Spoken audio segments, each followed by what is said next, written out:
Alaikum. Today I want to give a little Torah insight in this week's Parasha Shemot, which means names. I want to focus on the 3 signs that God commanded Moshe to do to be recognized by his people, by Am Yisrael, after he fled from Egypt because he killed an Egyptian, and the first time he met God himself on Mount Horeb. So the first sign, he said, was throw your stick to the ground and it will become a snake. The second sign was put your hand into your coat, and when you put it back, your hand will become completely white with Torah, with lepracy or some kind of impurity we don't have today. And the third sign was when you're going to Egypt and they don't listen to the first 2 signs, they will definitely listen to the third sign, and this was to put some water from the Nile, pour it to the ground, and the water on the ground will become blood.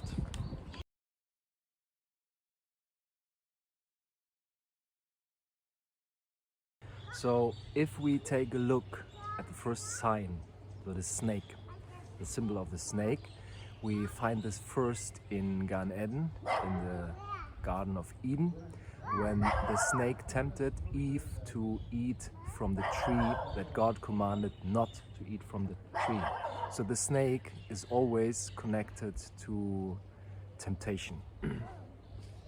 Then we have, of course, Metzora, impurity, lepracy, which is connected to Lashon Hara, to evil speech, to speak bad things about a person.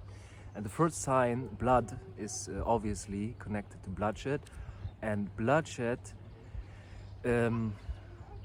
has its root in sinat china, in baseless hatred. That means if you hate someone without a real reason, like we see today with the baseless hatred that the terrorist people have against Israel and the Jewish people.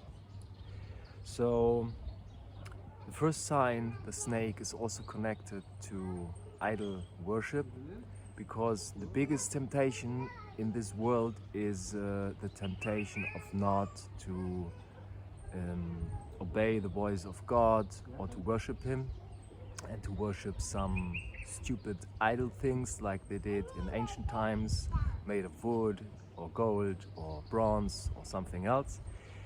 Today the biggest idol worship club in this world is, of course, Christianity, which made a man, a human being, to God himself. So on the other hand, Metzora is also connected to impurity. We see in the book of Leviticus, in Vayikra, the 3rd book of the Torah.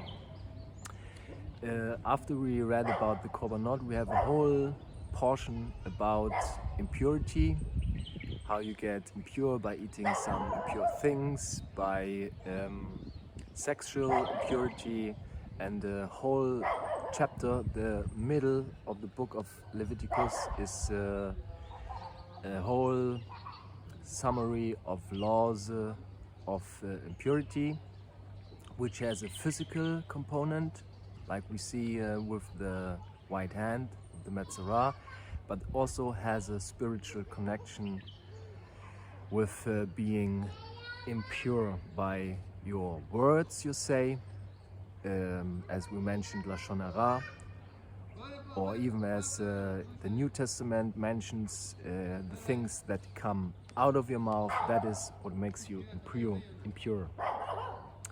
And we have, of course, the blood. Blood on the evil side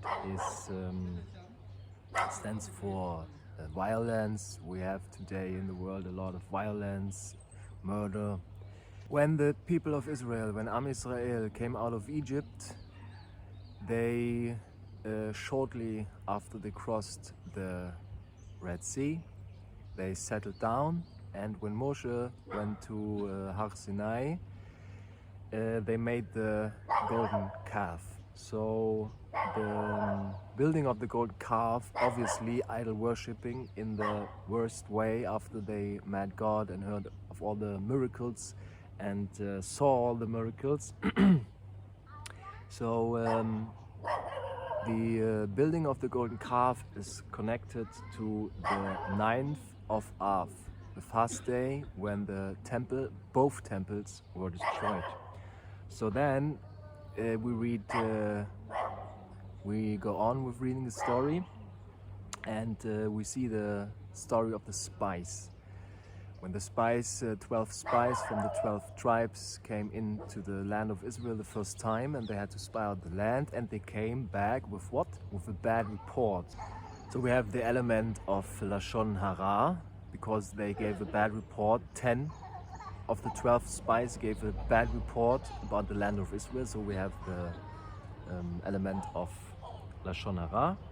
And this is connected to the 17th of Tammuz, also fast day. And the third fast day is, as we had last week on Friday, the 10th of Tevet, which is connected to the cell of Yosef from his brothers.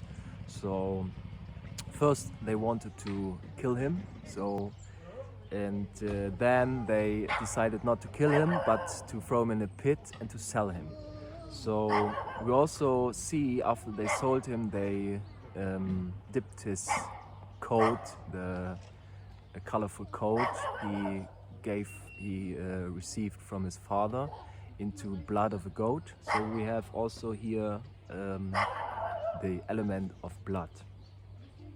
So on the other hand, these three signs are also connected to positive things. So we find that the word of snake in Hebrew, nachash, has the same gematria, the same value like Moshiach. So when we have the story of the biting snakes in the desert, we find that God commands Moshe to put a bronze snake, nachash nechoshet, on a stick, and everyone who looks up to the stick will be healed from the bites of the snakes. So this sign remained until our time. So we see this in every pharmacy shop. So we have the sign of the stick and the snakes, which is today a sign of medicine. So, and we see when Moshe first threw the stick and it became a snake, the first thing he did was he ran away. But after he ran away, God commanded him to catch him on the tail, and he caught him on the tail, and it went back to be a stick. So we have two elements here also in this little verse, that if you would compare the snake with Moshiach, so in today's world, first when people get involved with redemption, with messianic times, and they still have, because of all evil and temptation and television, media, politics, financial things, they still have a galut mindset, a mindset of the exile. So the first thing when people get involved with the mindset of redemption is that they run away, or they don't want to listen, or they are shocked or something like that. But then if you really want to grow, to improve your life, then you need to catch the evil on the tail, and then you will succeed over the evil. So you also could compare it with the Jewish people, that they, if we connect the snake to the evil things, so the Orthodox Jewish world is trying until the limits to not get involved in any way with any of the evil things. Most of them don't have a TV, they only read kosher news, so they kind of ran away from evil to not be involved with evil. But this is not a complete solution, because you need also to destroy evil. So when when the Israelites came into the land of Israel, they were commanded to eliminate the land from idol worship and from the nations, from the evil idol worshipping nations that lived within the land, and they did not. So they did not wipe out the evil, and up to this day we have the problems that resulted from that decision. So the opposite of impurity is of course purity. So you have this whole thing with purification.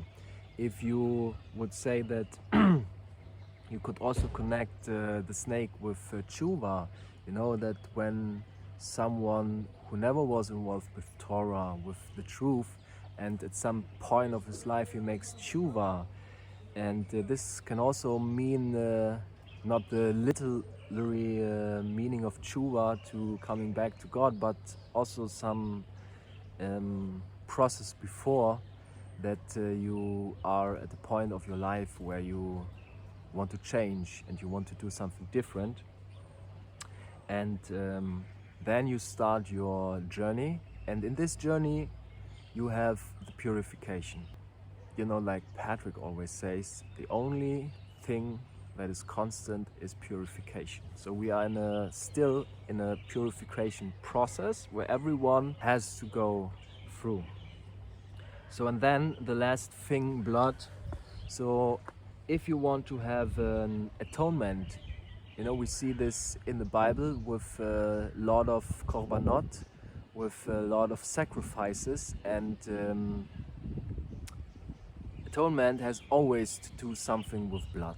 You know, you have the Yom Kippur sacrifice, and you have sacrifice for your sins, guilt sacrifices, and it is always connected to blood, and not only atonement but also a brit. You know, when you when you make tshuva, so I'm talking now about the real tshuva, to connect to your identity, from our perspective to the identity of the lost tribes, and you go through this purification process. At the end you have to step into the brit, into the covenant. So, and the covenant is also connected to blood. We see this with the Brit Milah. It's even in the world itself, a Brit, a covenant.